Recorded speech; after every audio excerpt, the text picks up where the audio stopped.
Washington State is filled with not only incredible natural beauty, but also incredible supernatural power pulsing through its majestic scenery. It is also one of the biggest hotspots for paranormal activity, cryptid encounters, and strange occurrences per capita than several other states combined. Residents in every part of Washington's 5 different regions have local tales spanning the gauntlet of encounters.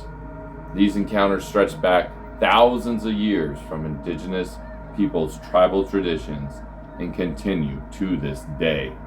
I find it no coincidence that the number 5 has many historical and religious significance in several different cultures. The number 5 is as far-reaching as a pentagram used in various magic occult ceremonies to the 5 pillars of Islam. It is sacred in the Native American medicine wheel traditions. In Christianity, Jesus suffered 5 wounds, and Moses received 10 commandments, 5 on each tablet, as well as 5 books originally given to Moses from God. And there's many others too throughout the Bible where 5 is mentioned. I find it no coincidence that Washington has a high number of paranormal activities while also having 5 regions. The tale I'm going to share with you tonight is from one of those regions called the Coastal Range. More specifically, it is the area of the Olympic Peninsula. This tale comes from my book, Northwest Mythology Volume 1. The stories and experiences are tales that locals share around the campfire. I easily have enough tales of the supernatural to fill several volumes. This tale is just from my first book, Northwest Mythology Volume 1, and I have recently just released the second volume of tales available now. Both books can be purchased. The website's northwestmythology.com. If you enjoy these tales and tales like these of the supernatural, make sure you smash the thumbs up button, click subscribe, turn on the notifications so you don't miss a video. I'm uploading new videos weekly. I'm trying to get to 1,000 subs so I can monetize my channel. Thanks for the support. Now let's get into it. Story 1 features everyone's favorite cryptid, Sasquatch. This is a story dear to my heart as it was the first time I had an intense encounter with the cryptid, and it made me a believer for life. By now, everyone has seen tons of different shows that have people hunting for the legendary biped. They make grunting noises, they bang large branches against trees, they have all sorts of equipment. All that stuff's common occurrence on these shows. And unsurprisingly, the shows usually yield little to no actual evidence.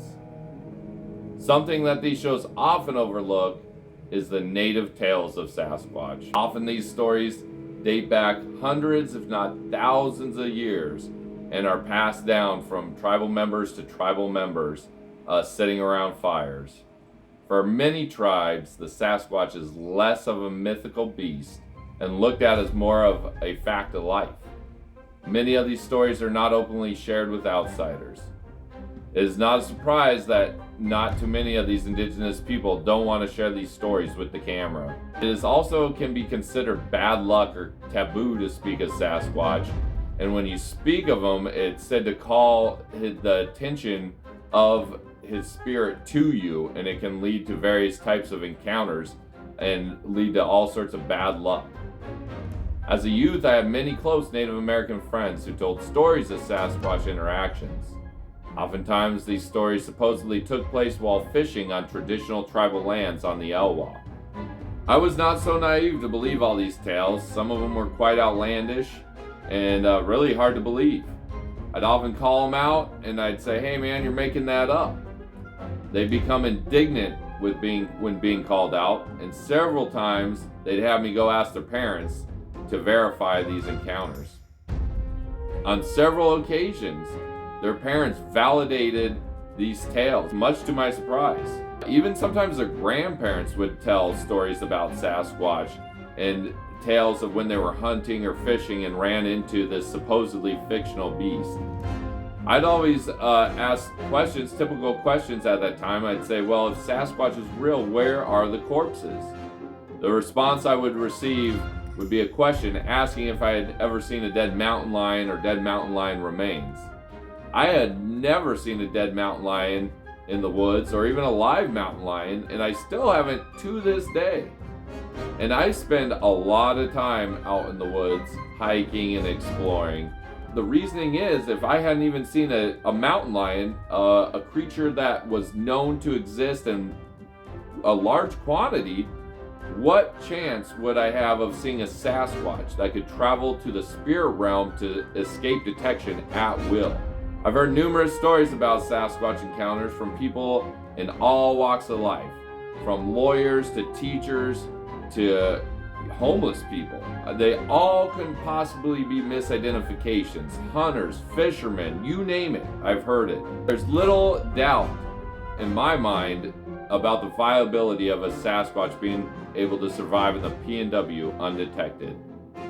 I would spend lots of time in the deep woods, and I realized that there could be hundreds of monsters living out there without being detected. We have thousands of acres of dense forest that is mainly inaccessible. I read somewhere that roads and trails grant access to less than 10% of the Olympic Mountains.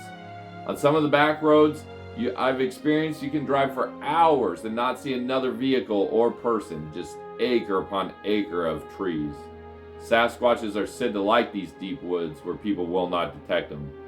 Sasquatch doesn't want to be seen and wants to be left alone. Deep woods are pretty rare where I live now in Kitsap County. That being said, a few spots have reported sightings. Local tribal lore is filled with stories and depictions of them in art form and on totem poles and in carvings, dating back before this area was so populated. Reports have been filed with people seeing Sasquatch out by the Clearwater Casino and farther down by the Point Casino. The Sasquatch sightings seem to be rare and not hostile. As Kitsap Peninsula continues to develop, interactions with the cryptid might become more common, or they might decrease. The semi-intelligent beast is known to leave areas as they become more populated. I've recently heard a few accounts of Sasquatch here in Kitsap County. I heard from a local recently that I met up with for coffee that lived by Island Lake. He said that he encountered the beast several times. When I presented this to other residents, they thought it seemed far-fetched. But there is a lot of parks and green belts in that area. And I have heard corroboration from another viewer that the greenbelts are kind of act as a makeshift highway for Sasquatch to migrate from the Olympic Peninsula or the Cascades here to the Kitsap Peninsula. So I met with this witness, and he did in fact seem credible. And one of the main things that where Sasquatch gets his food is migrating to these different regions to harvest this food. So Kitsap is home to several decent salmon-run rivers within a close proximity. His house was by several of these rivers, and he said both his sightings happened in November when the salmon swim up the rivers to spawn. Could Sasquatch be migrating up to Kitsap to harvest these salmon in November in the fall region? I find it highly likely.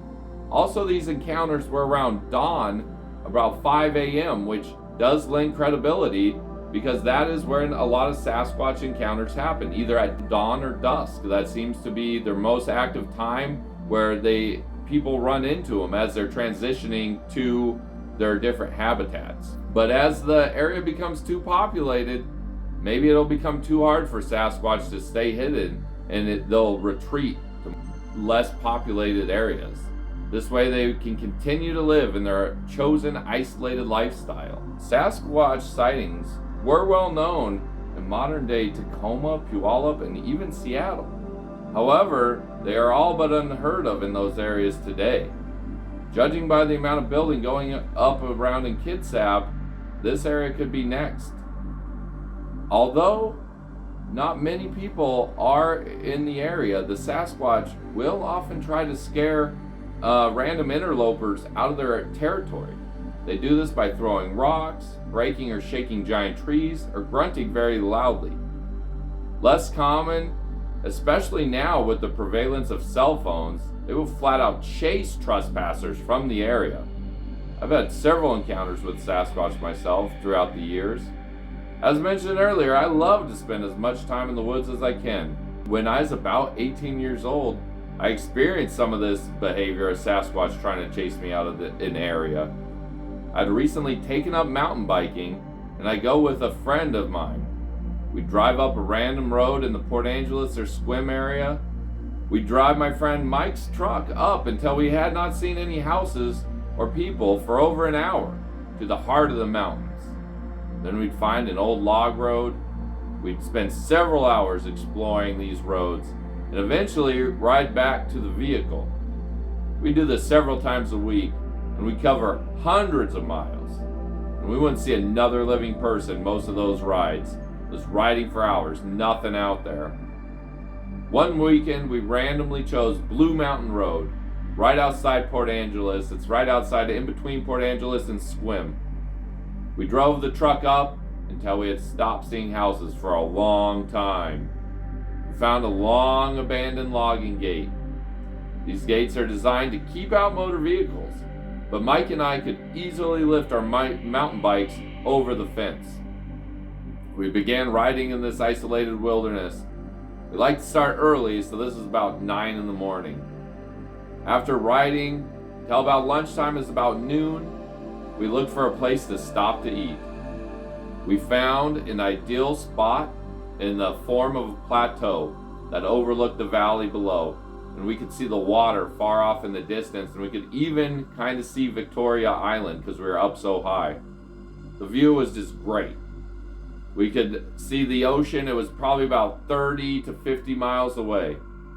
We ate peanut butter and jelly sandwiches and talked about how to get back to the main road following the easiest route.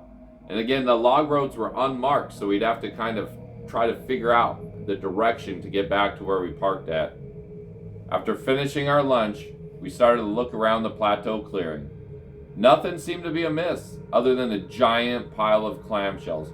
Approximately 50 to 100, maybe even a couple hundred shells were stacked in a smelly heap, just this giant mound. We both found this odd as the nearest beach was over 30 to 50 miles away, and we were in the middle of nowhere. No one could have drove up there. How would they have brought all these clams up to that location? They'd have no way of reaching it. They need a giant basket. Also, the clams didn't appear to be cooked. They looked like they had all been consumed raw. No fire pit was around, and the shells were really foul smelling because they'd been out there rotting for who knows how long. Mike and I came up with a plausible idea that maybe a seagull flew them up a couple at a time and would eat them in that particular spot for an unknown reason. It didn't seem very likely, but none of us really knew seabird behavior or knew if that was a behavior that they had. Maybe there's a nest, who knows. We didn't really overthink it at the time, but years later, I saw a documentary saying, and I didn't know this then, but that Sasquatch's main food source might be clams, and they could potentially weave baskets to transport these clams in and wear it like a backpack from cedar bark. So, at that time though, we weren't thinking that. We just continued on our way. We were heading west, hoping that the log roads would loop around. 30 miles from the beach is not that far for a Sasquatch. And I've heard them moving an estimated up to 10 to 20 miles per hour through the thick brush. So that would have been an easy stroll down for that Sasquatch to get those clams for breakfast and bring them up there and eat them for lunch. So as we were riding, I noticed I'd gotten ahead of Mike. I stopped at an embankment and that led down at a steep angle to wait for him. Maybe 100 yards to the tree line. These were pretty large trees. If you hugged them, your fingers would barely connect in the back. They were probably mostly maybe 200-year-old trees, 100 to 200-year-old trees. I started to drink some water and wait for my friend. As I was waiting, I heard a loud grunting noise coming from the trees. The noise is hard to describe. I liken it to sounds a giant gorilla would make. I've seen and heard bears in the wild over a dozen times. However, this was not a noise I'd ever heard a bear make. Instead, it was more of a rah, rah, rah, over and over again. I listened for several minutes, wondering what was causing that noise in the trees, just staring there. As I watched in shock, one of the large trees started just violently shaking just inside the tree line. Back and forth, it was just swaying at a furious cadence as that grunting was going on. It was just far enough to where I couldn't see what was doing the shaking, but it had to have been a huge creature. The fact that it was just out of sight immediately raised some red flags in my mind. I thought of something wanting to lure me into those tree line, that dark, dense forest. I could only make out a few feet because of the darkness from the canopy obscuring everything. But there was just black shadows. I couldn't even really see anything besides black shadows. But that shaking and grunting went on for over 5 minutes as I sat there and watched. And I was just like, what is going on? During that time, Mike pulled up on his bike. He listened for a few minutes, just pure terror on his face. And just the blood just drained from his face. His face was just white. He asked me what I thought was making the noise and shaking the tree. I told him I had no idea, but I did have a pocket knife and I had a camera. So this was in the 90s. We didn't have cell phones back then. I just had like a disposable camera and a little pocket knife. So the video was out of the question. The video cameras were way too big at that time. After thinking about it for a few minutes, Mike called me crazy. He said whatever was shaking the tree could easily rip our arms off. He then sped away on his bike, didn't want to talk about it anymore, just took off as fast as he could. So I thought about investigating by myself. And sometimes I still wish that I would have gone down there and seen what was making all that ruckus. But after sitting there for a few more minutes, I eventually thought the better of it. I mean, even though I was young, I wasn't stupid. I followed my friend out of the woods to safety, and I was just pedaling as fast as I could, just my heart just beating in my chest. I'd like to think that if I had a similar incident, I'd go and check out what was going on in that tree line, but I still don't know that I would. It was really loud and scary and just a violent tree shaking. I recently had a similar experience this summer, and even now, and I was with some other buddies with guns, and all we could think about is how to sneak out of that area. So I'm convinced that Sasquatch has some ability to induce fear in humans, either through its grunting or possible pheromones. Many people, including me, have an uncontrollable desire to flee when Sasquatch is trying to scare us from an area. The logging road ended up bringing us to the top of O'Brien Road, and very close to a childhood friend's house from when I was a kid named Daniel. The weird thing about this was that he would frequently tell stories about the woods behind his house. He was a Boy Scout and knew the woods well. He claimed that rocks would get hurled close to him from a far distance while playing outside. When he'd try to see who had thrown the stones, no one would be around. He and I played in those woods on several occasions, and strange noises of branches snapping would happen all the time. The feeling of being watched was constant. We often ran from the woods in full panic after hearing bizarre noises and seeing far-off shadows and seeing things move out of our peripheral vision. We'd even see things moving, and then we turned, they'd be gone. Now, as I recognize the area I played in as a small child, I had no doubt in my mind that Sasquatch lives in those woods. After this encounter, Mike never went mountain biking with me again. Whenever I bring up the incident, he'd say that he didn't want to talk about it. At this time, we worked together as bellboys, so I'd see him almost every day. And I tried to get him to corroborate the experience on several occasions as I was talking to our other coworkers, and his face would just immediately go white, and he'd have no comment. He wouldn't say a peep. He'd just say, I don't want to talk about it, and he'd walk away. Eventually, he no longer even wanted to hang out, and we had been friends for several years before this encounter. Didn't want to mountain bike, didn't want to drink beer, nothing. He didn't want to even be around me. So I started to mountain bike on more common paths at that time, as I had no desire for another encounter. I kind of got into investigations when I was older. Even though it's been over 20 years since this incident, I still haven't gone back to that area.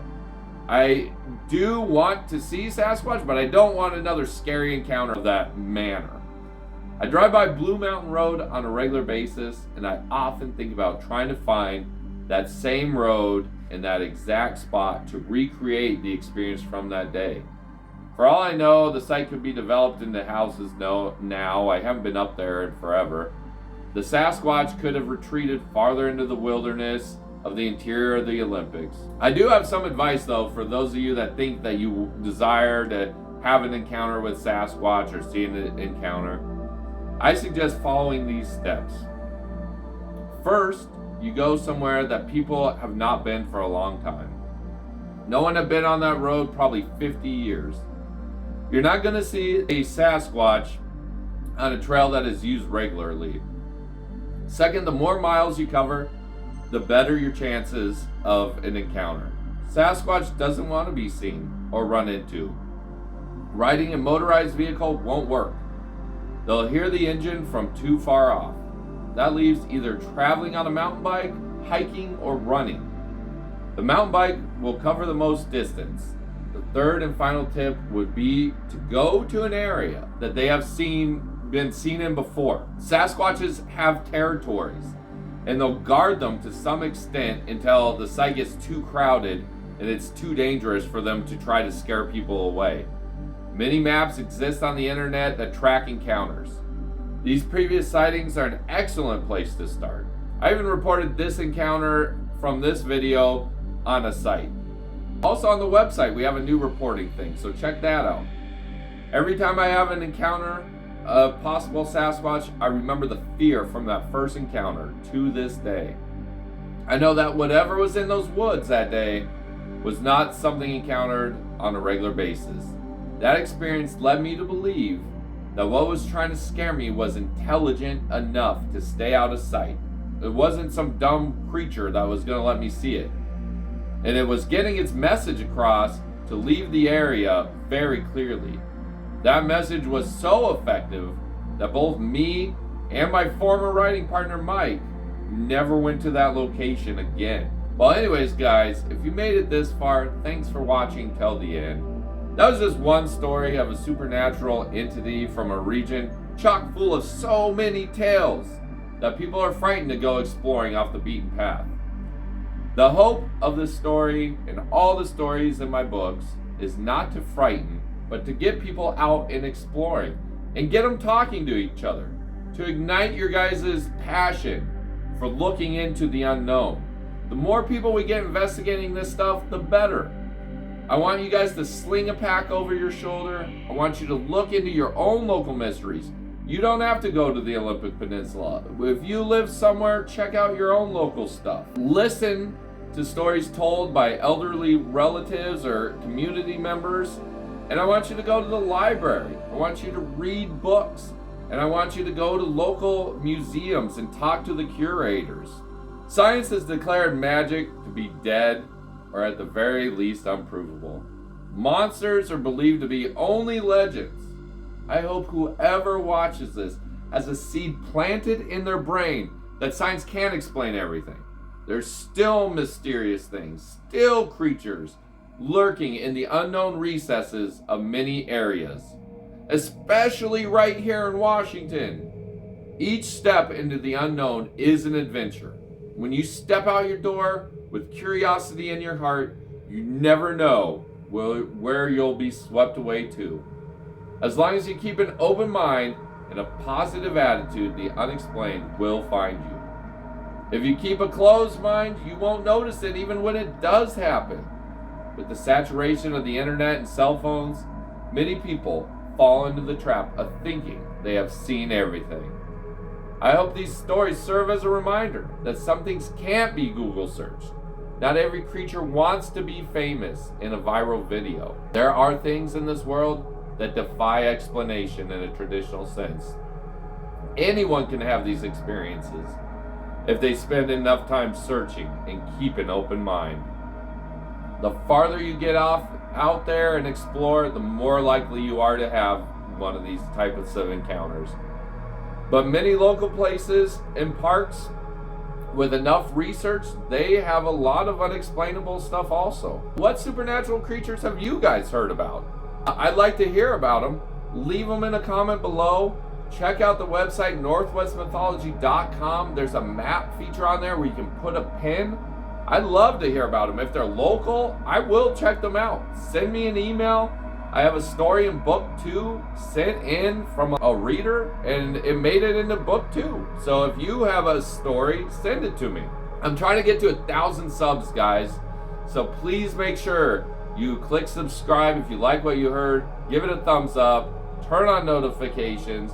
Drop a comment in there. I'm going to try to upload new videos every week. I have a ton of stories. And I make content that can only be found right here. If you want to support my writing, make sure to pick up a copy of one of my books. I love Weird Washington stories and look forward to sharing many more. And until next time, get out there and explore. We'll see you in the next video.